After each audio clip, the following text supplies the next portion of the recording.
పంచాయతీలను ఆర్థికంగా బలోపేతం చేయకపోతే గ్రామ జ్యోతి విజయవంతం కాదని చెప్పారు మాజీ మంత్రి జీవన్ రెడ్డి. ప్రభుత్వం చొరవ తీసుకొని గ్రామ పంచాయతీలను పటిష్టపరచాలని అన్నారు జీవన్ రెడ్డి.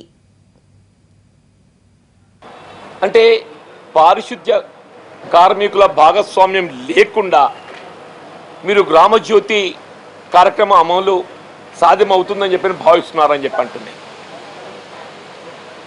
ఇవాళ పారిశుద్ధ్య కార్మికులు వాస్తవంగా 90% దళితులు, అందులో 90% అండ్ ఎబో దళితులు. వాళ్ళు రోజుకు 1500 నెలకు 1500-2000 రూపాయలు. అంటే ఇవాళ కనీస వేతనాల హక్కు చట్టంకి భిన్నంగా వీళ్ళ కనీస వేతనాల హక్కు చట్టం అమలు చేయబడాలన్నా వాళ్ళకు నెల కనీస 10,000 చెల్లింపు చేయాలి. అంటే గ్రామ పంచాయతీల నిర్వహణ భారాన్ని రాష్ట్ర ప్రభుత్వమే భరించే విధంగా కావలసిన నిధులను సమకూర్చడం జరగదో మీ గ్రామ జ్యోతి అనే మీకు అనుకున్న ఫలితాలు పొందడం సాధ్యం కాదు అని చెప్పి అంటున్నాయి.